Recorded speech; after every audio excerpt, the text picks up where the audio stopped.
Right, so today we're going to look at microscopy on the cell, and in terms of following what we need to do today, one, we'll be looking at the introduction to the microscope. We'll speak to the virtual microscope and a tour of the cell, and then we'll speak to phases of mitosis. I'd want to go a little backward in time, go from one to the other. When we're talking about phases of the cell, right, what are the phases associated with mitosis? Well, mitosis, cell division. And is it important for cells to divide?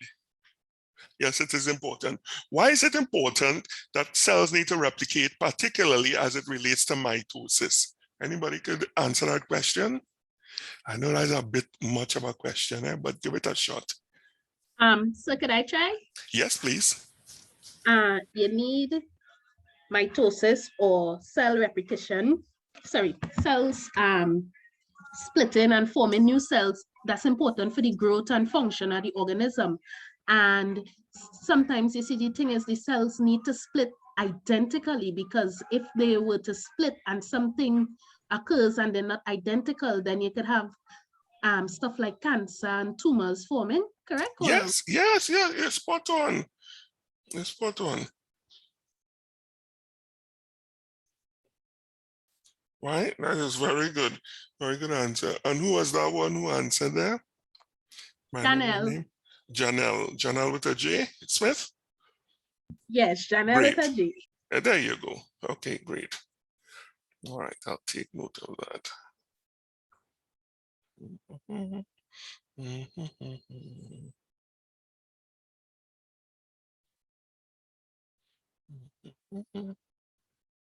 Okay, well, very good, Janelle. And indeed, that is important because one, as Janelle quite rightly pointed out, not only do we need replication, but we also need that when they do replicate, that they do replicate identically, because if they don't, we'll have problems. And this is what leads to the development of tumors. So mitosis is very important. Recording in progress. And when we're looking at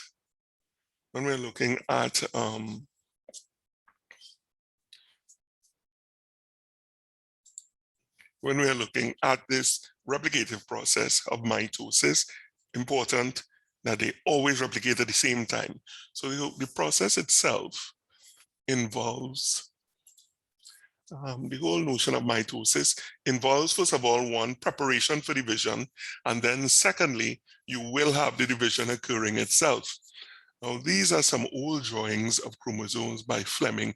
This is around 1880, in which they proposed these things, and they did look at through the microscope to actually see these images. And then they proposed a theory as to what happens during the whole process. So the main thing, of course, is this division of the chromosomes. So they do replicate, and then during the division process, at the end of the division, you have chromosomes separating, and then you have the closure of the two newly formed membranes. Initially, it's one whole membrane. Then what happens, you have invagination of the membrane, and they keep getting closer and closer together until it seals off. And they do seal off with the copies of the chromosomes which are present. So now you have two identical cells. Very important, copied alike, that they copy exactly, because if not, well, then you would have, as mentioned before, you'd have tumors forming. These are the major stages occurring in mitosis. If you look at the top, this one is prophase. This one here, anybody wants to hazard a guess, what is this? They line up along the middle. So therefore, what phase is this? It's a phase that actually begins with the letter M. Metaphase? Metaphase, yeah. And then you have here, you have the separation of the chromosomes, right? And they pull apart. So this one is, after metaphase, is not anaphase. And then the last one, in which you have cytokinesis, or the formation of two separate cells, where you have the invagination or the pinching in of the membrane to form two separate cells. This one is telophase. So it's prophase, metaphase, anaphase. Telophase, if you could think about it, You could say a pea mat. Think about a cat, and the cat always peeing on the mat, right? Prophase, metaphase, PMAT, prophase, metaphase, anaphase, and telophase. So those are the phases associated with cell division. So it's very important to remember these processes as it relates to division. Okay, so those are the phases of mitosis. Let's have a look at the cell. Let's see what this looks like a video. So I would go elsewhere when we think of the cell. Yeah, there's a video. So when we think about the cell, if we were to throw back our memories, let's have a look at the cell.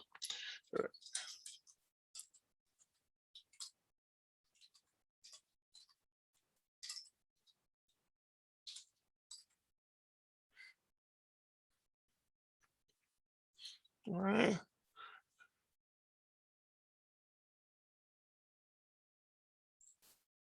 So eukaryotic cell.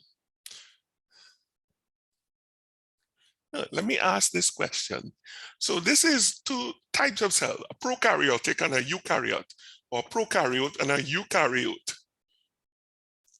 Let me see if we'll get this one, Look at these two cells. If you had to make a general statement, what would you say is the main difference between prokaryotes and eukaryotes? One, if you had to make a conclusion, what would you say? The difference between prokaryotes and eukaryotes is? No one has a nucleus. Okay. The membrane. The membrane, yes. If you had to make a general statement, general. So the flagellum, one has a tail, one don't. Okay, that is true. All of those things are true. But think broad now. So I would say the shape of it. That is true, yes, yes. So if you put all of those things together and just make one statement, well, what would you say? You know, if you're doing a comparison between a prokaryote and a eukaryote, what could you say? Structure. Pardon? So the structure is different. How? Yeah. Organelles are missing. Pardon? Some of the organelles. Yes, yes. And if we don't get anything better, we'll take those two statements. But what if you had to make a general? Look at them. Trust your eyes. Look at them. Right. Look at the eukaryote and look at the prokaryote. And what would you say? What is, a general statement? If somebody tell you, well, what's the difference between them? You're making a general statement. Well, one of them is than the Bacteria. other one. One is a bacteria. Yes, that is true. One of them is bigger. One of them is that is true, but more it was simpler. One is more developed. But they have different shapes, so they have different shapes. One is round, one oval, and one have more, let me say, little membranes in it. yes, yes, yes. Quite true. Quite true. So one has more organelles. Let's say there, Lucretia. Right? So one has, but somebody said it already. And it has One to is do, more simple. yes, than the thank other. you. Yeah. One is more developed than the Yeah, other. correct. So two of you all said it there. Very simple. Everything, excuse me, that was said before is correct. But what I was really looking for, one is more developed. One is simpler than the other one. Look at how much drama going on here, right? And this one, you don't have really much drama. Look at how much organelles. So everything that everybody said, right? You all were quite right, so don't get it wrong with Anissa. Everybody said, Kadi, Lucretia, all what you all said were correct. But what I was really looking for, and this is true, prokaryotes are simpler than eukaryotes. These are more complex. So let me ask another question. Which one do you think came first? The prokaryote or the eukaryote? Prokaryotes. Yeah. Okay. Correct is right. Correct is right. So this one came first. This one came afterwards, right?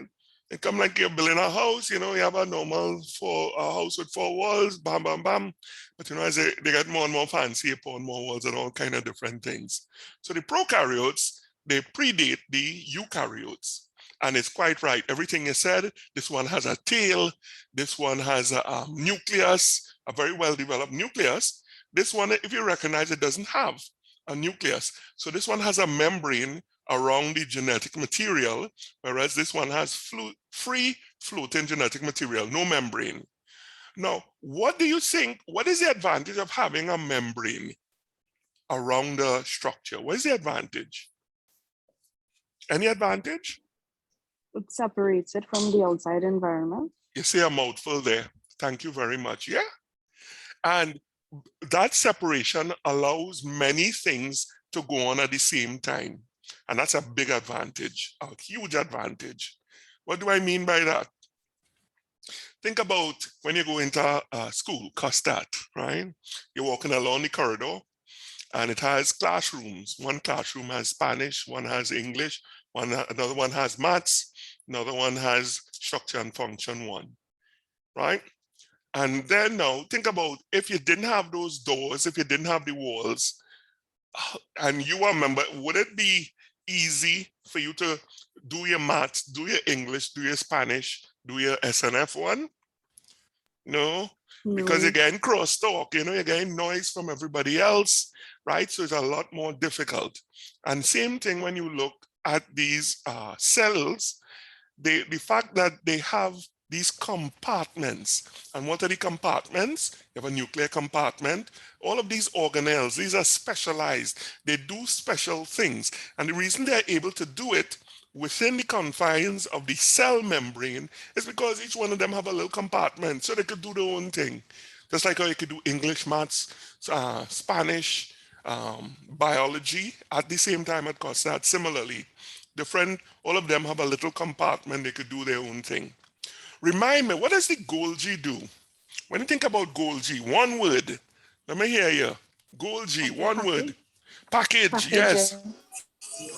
So as we mentioned, you know, Golgi, it sounds like grocery, and grocery usually in a grocery are packaging. Very good. Cytoplasm. What does the cytoplasm do? Aha. It provides the kind of fluid needed for the cell to stay alive and things to move about. So allows it to move. What else does that liquid environment do for the cell? What else does it do? It allows the organelles to float around, that is true. What else does it do?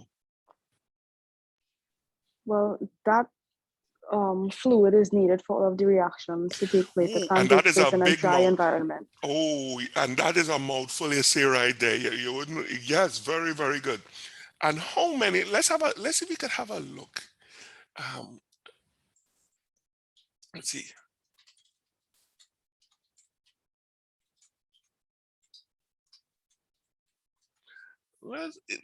Let's see if we could find, there's this.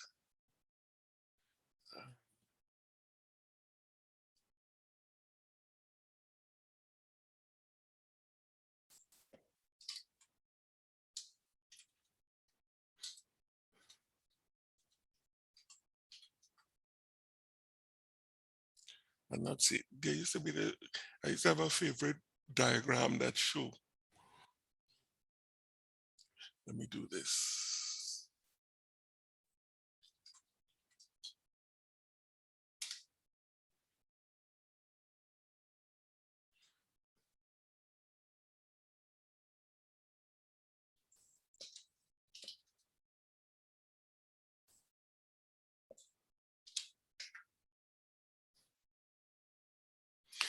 It used to have this nice diagram that's showing it, but I'm not seeing it now. But all suffice it to say, there are hundreds, if not, look at this. Yeah, this is it. And if it blows up.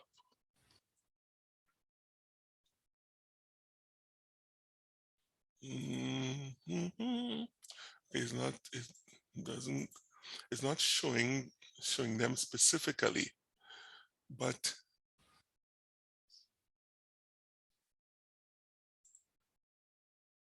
yeah. So have a look at this. You know, we speak about it, that yes, you know, the reactions, but this is what's going on inside of a cell. And the majority of these do take place in the cytoplasm itself. And this is a very good image here. So if you could imagine, right, hello jello, all of these reactions, let's have a look at them. You know, these are taking place. Only we could blow this up.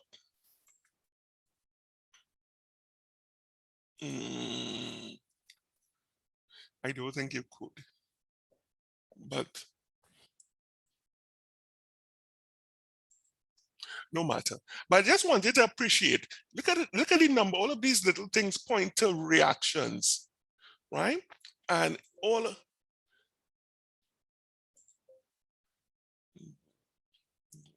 things, right? All of these are reactions taking place in the cell itself, and the majority take place actually in the cytoplasmic liquid environment. So these are a set of reactions. These are a set of reactions. This little part here, this is a set of reaction. This is a set of reaction. This is a set of reactions here. This is a set of reaction. This is the Krebs cycle, of course, here. This one would be glycolysis, which usually is above it. So breakdown of glucose, this is but one. But you have all of these reactions. I wonder, let me see if I could metabolic pathways in a cell. Maybe I should do that as a Google.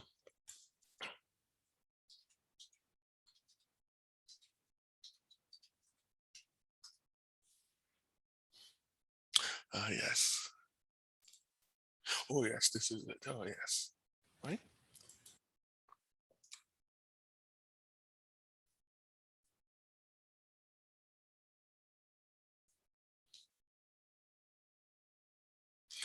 And when you think about this is absolutely mind-blowing. All right, I'm sure this one could blow up. Yeah.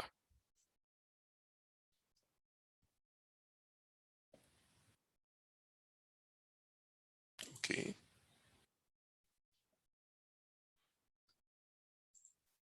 Come on, come on, come on. So for instance, what this is showing here, well, that's one example, photosynthesis, breakdown of sugars. So these are pentoses, so 10 sugars that have 10 carbons in them. This is hexoses, polysaccharides, these are sugars, complex sugars. And this is showing the pathway by which they are broken down into, well, this one, they're showing the synthesis of these sugars because they're building them up, right? Hyaluronic acid, showing the synthesis of it, chondroitin. So this is how you build those proteins present in cartilage, chondroitin, chitin. This is another structural protein, showing you how it's built up from the simpler ones. Of course, this is the granddaddy of them all, glucose. This is glycolysis. Glucose coming down here. So glucose glucose to glucose 6 to fructose 6 to fructose 1,6 bisphosphate dihydroxyacetone phosphate glyceraldehyde 3-phosphate 2,1,3,1 2,1,3 phosphoglyceric acid, and eventually to pyruvate. And pyruvate now is shuttled across into the mitochondria, where it continues its breakdown ultimately to form ATP. But just to show you all of these reactions, look at the formation of these substances, amino acids, catecholamines, purines, pyrimidines. These are examples of amino acids as well, both of them. Formation of bile acids, all of these things. So when you look at it collectively, if you could zoom back out, all of these reactions are occurring in the cell. And most critically, for them to happen, they need this liquid environment, which is why it's not by accident. You pull out the water as you do when you salt something for preservation, reactions stop, and that's the end of the show. At the level of the cell dies. When the cell dies, tissues die. When tissue dies, the organ dies. When the organ dies, the organ systems fail. When the organ systems fail, the organism dies by extension. And this is not only applicable to humans, but you can also apply the same theory to unicellular things like bacteria, very simple things. We were looking at a prokaryote just now, the image, that was a bacteria. Right, so this image here, this is a bacteria, but these are single cell. Eukaryotes, we have these cells, but they're replicated many times. So even at this level, you do have all of these reactions occurring in the cytoplasm, the liquid environment. So you just pull the water out and that's the end of the show. That's why water is so important for life. Yeah? Great. Let's get back to some of the structures associated. We mentioned some of those structures within the cell itself, the organelles. So we mentioned Golgi, packaging, mentioned the nucleus. We didn't mention it. Nucleus is very important as the brain of the cell, and that's where you have all the drama happening, right, related to replication. Then you have this big guy here. Hello, what is this one? The Golgi. Or the Golgi is over here. Golgi for packaging. This one is the endoplasmic reticulum. What does that one do? The smooth endoplasmic reticulum is associated with the synthesis of what? Lipids. Lipids, yes, yes. And how I remember it's smooth. I don't know if you ever heard the saying smooth like a baby's behind. I don't know. You ever heard that one? Yes, no, maybe? Yes, sir. Yeah.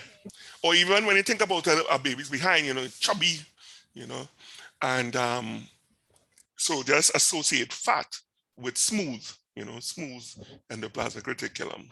All right, so smooth as a baby's behind, think about fat. That's how I remember it. Whichever way you do it, that floats your boat. The rough endoplasmic reticulum is just the smooth that is studied with ribosomes. And what do ribosomes make? Proteins? Hello, yes, they do. Most definitely. The ribosomes make proteins, right? Proteins, very important, very, very important for structural components within any organism. So you have those proteins. Let's see what else we have here. So you mentioned the critical importance of the cytoplasm. Mitochondria, first part of the word might. Might sounds like what? Powerhouse. Strength, yes, and that's the powerhouse of the cell. The mitochondria, that's where it produces all the energy. Energy in the form of 3 letters. What are those 3 letters? ATP. ATP. ATP. Correct is right. ATP. ATP. Right? If it's an animal cell, sorry, if it's a plant cell, it would have a chloroplast. Animal cells don't have them. Right? We did mention it would be rather interesting. Wouldn't it be cool if we did have chloroplasts? If you're feeling hungry, you just go outside and you spread your hands, and you're suddenly feeling full and you come back inside, right? You're getting your energy from the sun. Let's go forward. Nucleolus. Now there's a structure, it's not shown in this one, so we look at another image that is associated with breaking down things in the cell. What is it? It's shown in this one, right? What is it? Breaks down old and worn out vesicles, organelles, the lysosome. Thank you very much, very much. Right? The lysosome, that's what it does. It breaks down things. There's another structure similar to the lysosome because it contains enzymes, but is more associated with digestion. What is that one? Peroxisome. Which one now? Peroxisome. You had me there when they say perioxidome, I was like, Sorry, I probably pronounced it wrong. Peroxisome, yes, you did. But you're spot on, the peroxisome, right? So they have hydrogen peroxide, and those hydrogen peroxides are used more for digestion to break down complex structures in the cell, right? So it's more associated, digestion, the peroxisome. It's a structure filled with hydrogen peroxide. Flagellum. What do you think these flagella do? Even when you look at the prokaryote, which is the simpler of them, what does the flagella do? Help it to do what, you think? Move. Yeah. Now, is it important for a bacteria to move around? Okay, that's a facetious question. Yes, it is. Why is it important for it to move around? For a very simple reason. Why do you think it's important for a bacteria to move? Why does it just stay there, stay in one position? So, because it's always looking for some new host or some new part to leech on to live. I like how you're thinking. Yes. And in so doing, what does it have to do? So you're looking for a new home, so that's one of the things. But by the same token, you have to remember, it's a hard knock life out there, right? The environment is harsh, right? Because for instance, as a bacteria, you have the cells of the immune system seeking you out to destroy you. So it's hard, it's a hard knock life. So you have to move on. So if they stay still, the likelihood of them being destroyed increases greatly. So if it's a virus, and I think you were intimating that, that's why even for a virus, what does the virus do? It gets inside of the cell.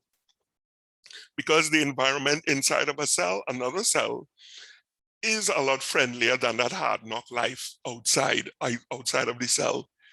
Right? So for stability, so they use this flagella in a whip-like fashion to move around. They do it for two reasons. One, to look for food, to look for a host, and two, to also evade death, right? Because it's hard out there, and the body, if it is in a body, it will be sending out its white blood cells to actually destroy it. So that's why they have to keep moving. Very good. So let me see, cytoplasm, centrioles associated with reproduction, cell division, the nuclear division, when the cell divides, right? We mentioned the Golgi, packaging, lysosome, the membrane. Let's talk a little bit more about that membrane. Is that membrane, do you think that membrane is impermeable or selectively permeable? And why? Why? Give me a reason why you choose the answer. Think about the gate by your home. Is it totally impermeable or selectively permeable? And Selectively. when, correct. And when is it you would let things in? Through your gate? Or would you let things in through your gate? Only want things that you're familiar with. Yeah, things that you're familiar with or things that you want to come inside of your property. And similarly, when you look at a cell, there are gates present on a cell, that is one, which allow things to come in terms of quickly. Now, usually you would have diffusion occurring across the membrane, that happens. But specifically, there are gates and channels which allow for the rapid movement of things into and out of the cell. And it's for the very same reason you do have these channels there selectively, but more so from the perspective selectively because you want them to come in. And what are some of the things that you would want to come in? Well, think about it from the perspective, let's say you have a meal, right? You now have a meal and sugar, right? Sugar is present in the blood. You want the sugar now to get into the cell because sugar is a source of energy. You use the oxygen to break it down to generate ATP. So therefore, you have particular sugar gates present on a cell. Gates, which are very specific for sugar to go in. And how does the sugar get in? Well, there's a key that opens up that gate. And what do you think that key is? I'll give you a hint. It's produced in the pancreas. Insulin. There you go. Insulin. And that's what insulin does. So that's why usually after a heavy meal, when you look at digestion, the pancreas secretes insulin. And what insulin does, it opens up those gates, particularly for sugar. So what you would have then, if you think about it, just like a gate, you have a gatekeeper. There are certain parts of the sugar molecule that would be recognized by the receptor, and it allows it to go in. When it doesn't recognize it, it wouldn't allow it to go in. So what happens with diabetes? Something goes wrong with the whole process, and insulin is no longer, it can't fit the lock. So the gate doesn't open at all. So what you have is sugar remaining in the blood vessel, and that damages the endothelium of those blood vessels. Okay, great. So that's the cell we spoke about. Let's go back. Right, so we talk about it. Let's have a look at this microscope. OMG, anybody it is fascinating, all right? And I'd encourage you, I hope I will be wrong the right page. Come on, Cletus, come on.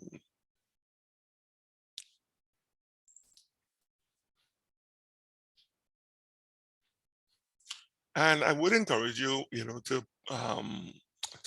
this microscope is pretty good. It's pretty good.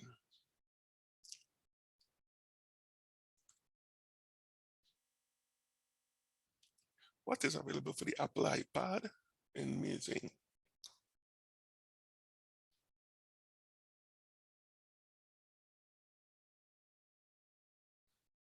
right? So here it is, you're in the lab. And so, you know, at your leisure, hit which one? What are these parts? What is this thing here? This lens paper. Is that important? Yeah. You use that to actually clean off the lens itself. These are immersion oils. You only use it for the 100x when you're looking, using the 100x magnification, because the lens comes right up on the slide. If you don't put the oil, you could actually crack the slide, or you could end up scratching the lens. So this is only used for the specifically for the 100x magnification. This is coarse magnification here, coarse focus, and this is the fine focus. So this is what you use to bring these things into focus. This is the base of the microscope. Up here, this is the body, main body, and this is the coming out here, the arm of the microscope. This here is the nose piece, and on the nose piece, you'll have the lenses themselves, and this is the stage. Oh, shown here, this it is labeled as a diaphragm, sorry. Over here is the stage, and down here you have your stage adjustment knob. Now the light is the only thing we didn't put show here. These are the on-off switch, and up here, of course, this is the eyepiece lenses that you use to look through. Over here, these are some other Kim wipes. These are special kind that are used for cleaning laboratory, and of course, this is where you have your slides in here, slide box. So you go through that first, and then you go over and select a lens to learn more about it. So this tells you about the different lenses. So this one is the immersion one, 100x. So this gives a 100x magnification. If we were to go back, not this far, but I want you to come back here. Okay, so let's come back here. And let me see if you can help me out, all right? In terms of the microscope, anybody remember this one? What is this here? Lens paper. What you're saying? And over here? Immersion oil. Right, the immersion oil, right? Very good. Let's come over here. What does this hold? This little box? The slides. The slides, right? And this here, somebody quite mentioned it, Kim wipes. These are very specialty ones. You used to wipe up things. This part of the microscope here, what is this called? Yes. Okay, yeah, I was going to try to deepen my voice, right? That's the base. And this here is to put things in focus. One is coarse, one is fine. Which one is this one? The bigger knob is what? Coarse or fine? Coarse. And the other one is fine focus. Very good. This here is a little on-off switch. And when you come up here, what's these things we look through? The Right? lens. The lens, eyepiece, very good. In the back here, the body, that's the main thing. This part down here, what is this? Stage. What you're saying? Excellent, excellent, yeah. The stage, very good. Under here? Stage adjustment or something. What you're saying? Yeah, very good memory. This one here? This part? Wow, excellent. And these things that we look through, what are these called? This part here. And you have 100x, 10x, 4x, 40x, right? The lens. Yeah, very good. And then this part here, this is the nose piece. Final thing, this up here, this is the arm of the microscope. Very good. You'll have very good memory. Right? So you mentioned here, so you have different lenses, right? The 40x, 10x, and the scanning lens. So this is the eyepiece. So the eyepiece, it has a magnification of 10x to it. And these are the other lenses that are found on the microscope. So you have a 4x, a 10x, 40x, and 100x. So the overall magnification, how you find the overall magnification? You multiply the magnification that is on the objective lens, and then you multiply that by the eyepiece magnification. What is the eyepiece magnification? Looking at it, what do you say? What would you think it is?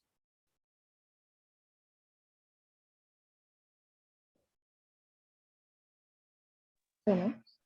10x. Thank you very much. Yeah, it's 10x, right? And if it says it, yeah, the magnification. So that's how you when you look on the lens itself, and when we get back in real time and you go to the the real lab, as it were, you'd see it. Right. So this here is the lens. So this tells you the magnification of the lens. So let's say, for instance, we are looking at the scanning lens. So these are the ones that are on the microscope itself. This is the one that you look through, the eyepiece. The overall magnification, if you're using the scanning lens, is you multiply the eyepiece magnification times whatever this objective magnification is. So in this case, it would be 10x multiplied by 4. So the overall magnification when you look through the 4x lens is what?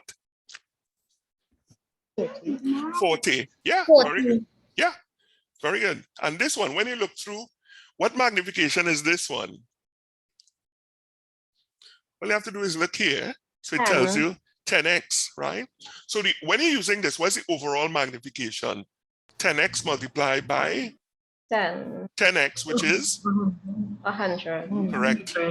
When you're using this one, 40x times 10x, which is 400. 400.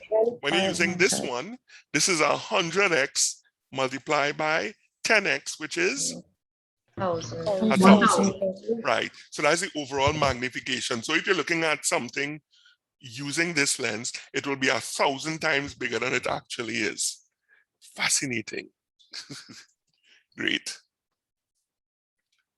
All right. So when you have the chance, go through Expo. Oh, let's say test. You know, we always like tests. Let's see what they say.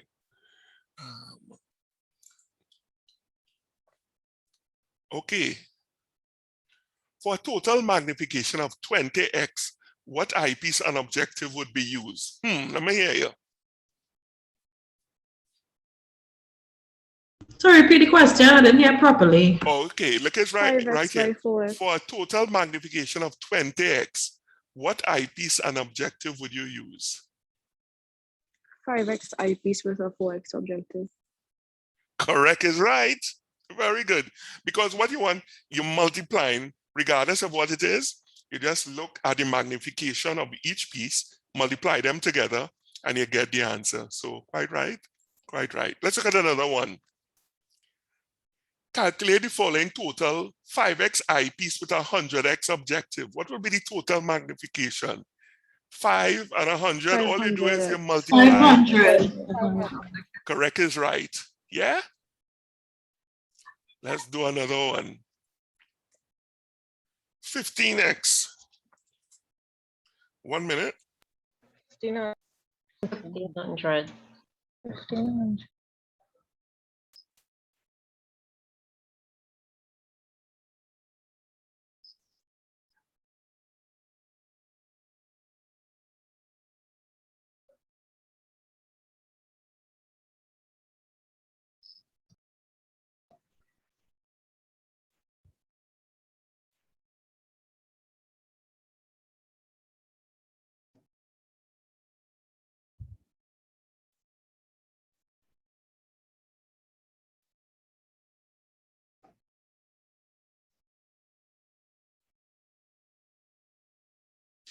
Hello? Hello?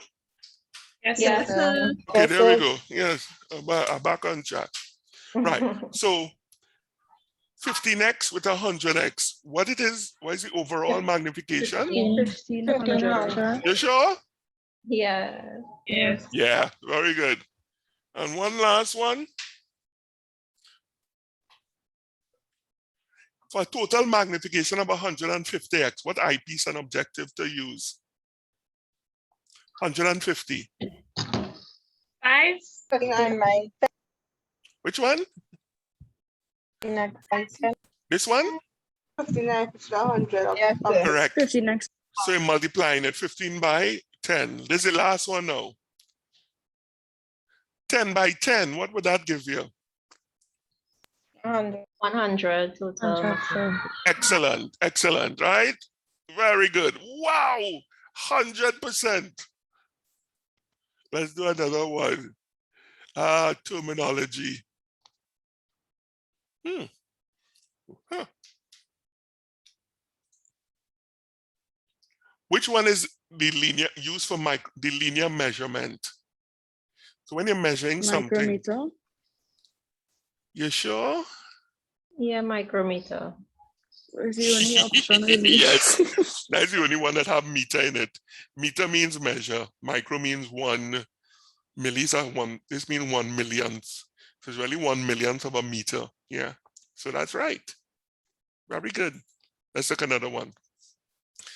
This reflective surface directs light through the opening in the stage to illuminate a specimen. Which one is it? A reflective surface. Mirror. Mirror. Mirror. Wow, well done. Yes.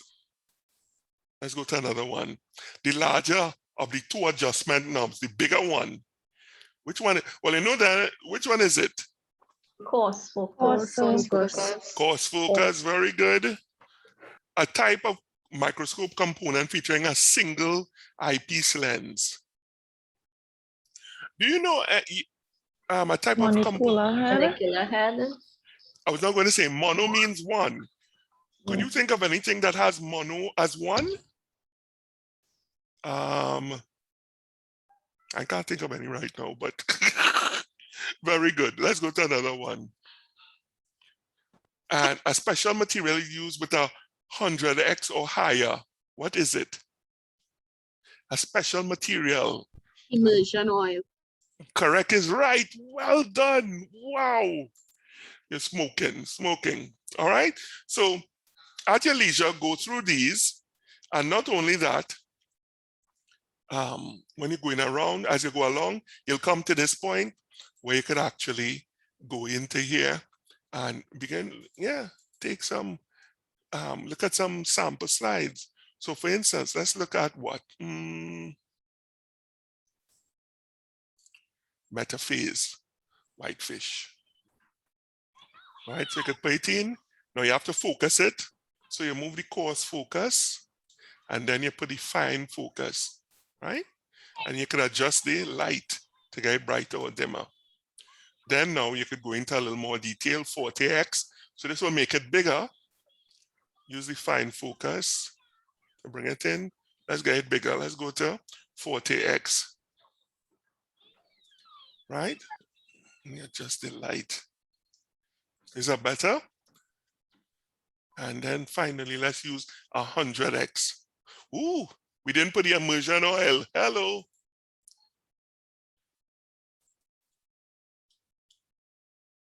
So we put the immersion oil now, and we see, so this image here, this is showing you what phase we're looking at. So these are the Metaphase. how we know it's metaphase. So this would be the cell all here. It's This like would be the Aside cell from the membrane. fact that it's showing on the screen, we see them meeting in the middle. Correct. Notice all the chromosomes here, they're lined up along the equator of the cell, or the middle of the cell. And usually, so this is usually a telltale sign. Once you see like a dark band, all of these, of course, these are the filaments that are attached to the chromosomes and cell to pull them apart. But once you see the alignment in the middle, you know it's a metaphase. Good. Move slide. Let's do another one. Oh, you have to wipe it. Whenever you finish, you have to wipe it to get off that oil. Let's have another This look. is so fancy. You understand? So let's look at, let's see if we can look at a human. Let's look at some blood. All right. Ooh, so you have to bring it in focus. Well, first of all, use the coarse focus, right? So you see it comes into, and now you use the fine. Now you could get bigger, increase the magnification. Boom. What type of cells do you think these are? Let's put a little more light. What type of cells? Red Yeah, blood cells. very good. Yeah. 100x. Oops, we didn't put the immersion oil. Oil. Very important. Well, take it right. So here you see a red blood cell. This is a white blood cell here. Basophil, I want to say. Right, but these are red blood cells. So you can move it around. And then you can move the focus, fine focus and the coarse focus till you get it. Oh yeah, you could avoid using this one because it moves it too much and you could crack the slide as we saw there. So you're trying not to use it too much. So what you usually do, you start off on 4x. This could damage the lens, yeah. Right, so showing you all poor technique. So you'll know what not to do once you get up to 100, right? Ideally, you'll remove the slide and then put it back to 4x and then put back the slide. Let's wipe the slide. And let's do one more and then that will be the end for today. Let's look at our bacteria slide. Gram stain, yeah.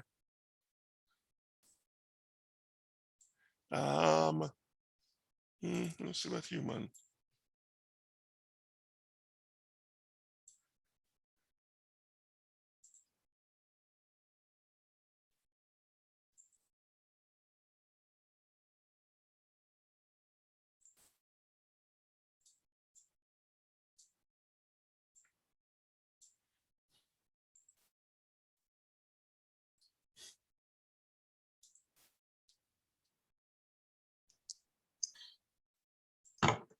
Right, let's adjust the light. Okay, so what are these dark colored stained things here? What do you think they are? So this is the cell, it's a columnar cell. So it looks like a column, they're longer than they are wide. So this would be these dark spots would be the nuclei of the cell.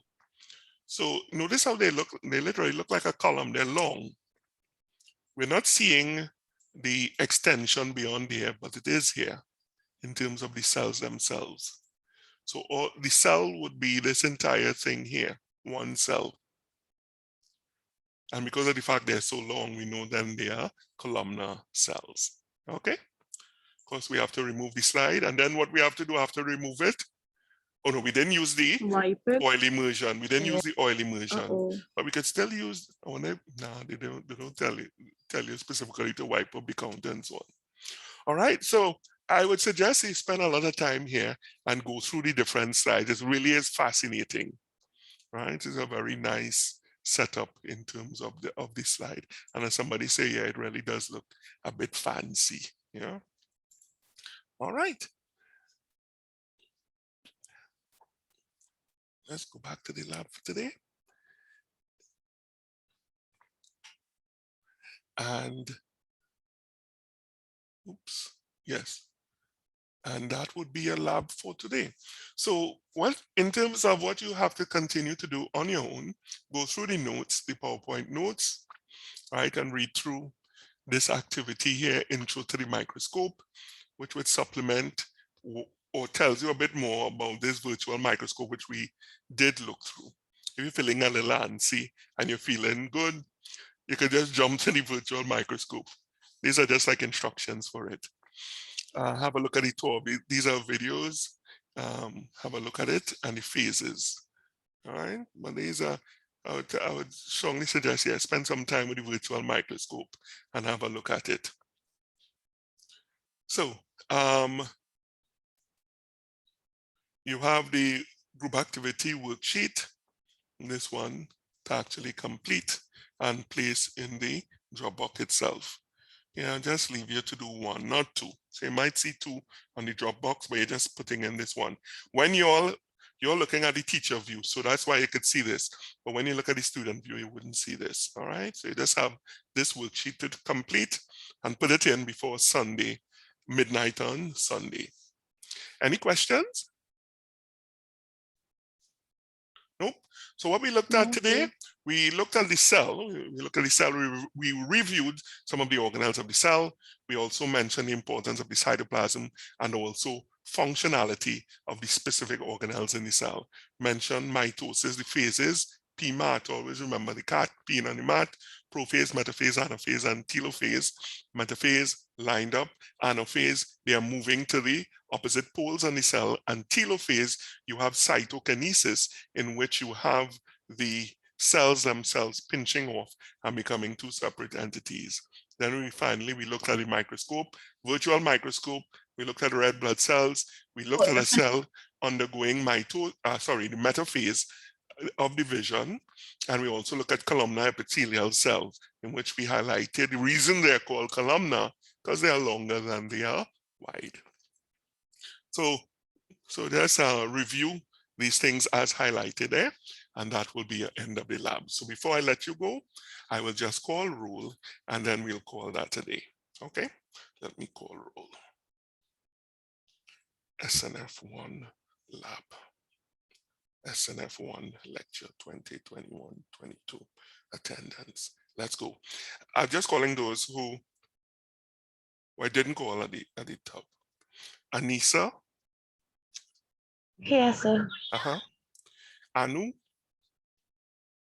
Is this Anissa Fleming? Anissa. No, I think this is It's Anissa Mohammed. Yeah, I thought, yeah, I always get, yeah, so we have Anissa Mohammed and Anissa Fleming. I must say Anissa to differentiate. Anu? Not here. Ashley? Ashley? Did I see Ashley? I think I saw her name. So she's here, but I'm not too sure what's going on with her it's all good. Yeah, it's all good. I'll put her present. Brittany? Yes, sir. Okay. Khadija?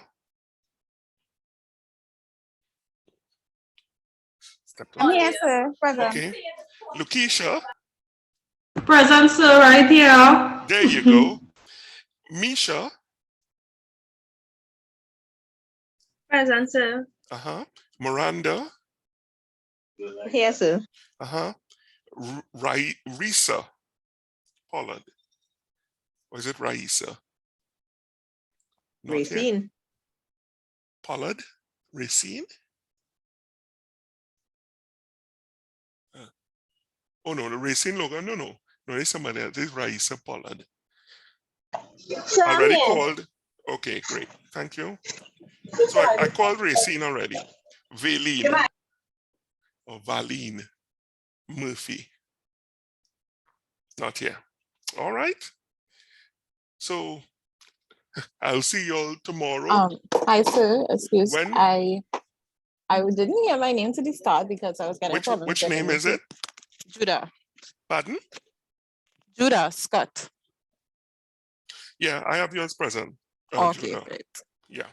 And Chanel James.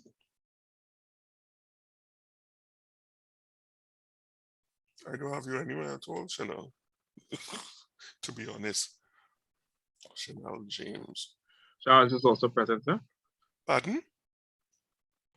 Charles is also present. Didn't hear my name. What Charles? Charles Blake. Charles Blake.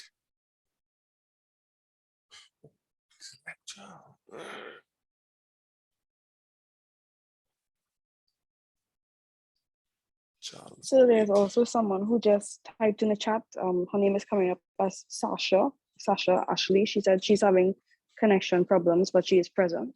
Okay, no problem. Sasha, Ashley, yeah, Ashley, Sasha Green. Yeah, I do have Sasha, yes.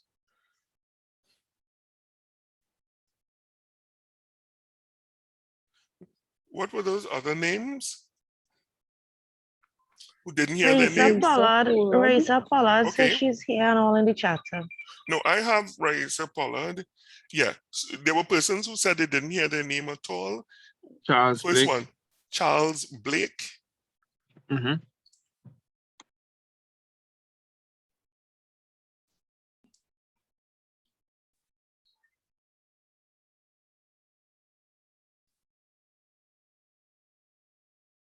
Excuse me, Sue. I have Just to one hop second. off I'm to coming. go on to Okay, another no class. problem. Okay, all the best. Okay. Good afternoon. Hi. Right, so Charles, right, who else didn't hear their name at all? Chanel James. Hold on, I called their name, yeah. Anybody else? So I had you present. That's it. Let me just have a look at the chat real quick. Here having Sasha. Yes, I have you, Sasha. Risa Pollard is here. I have you as well. Right.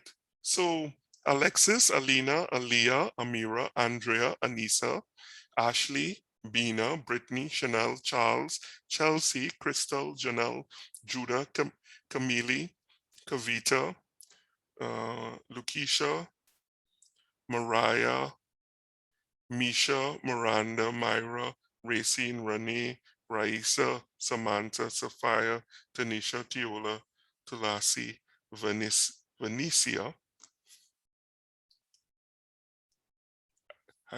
It was my pleasure for the lab today. I hope you did enjoy it, and I will see you all tomorrow. When do we have assessment? When is the assessment coming up just now? Next week, I want to say. You know, when is your first assessment, you know? So it's not supposed to be this week or next week? Let me stop it. Uh-huh. Yes, it is. So we'll speak more to that tomorrow. Okay? Let me tell you.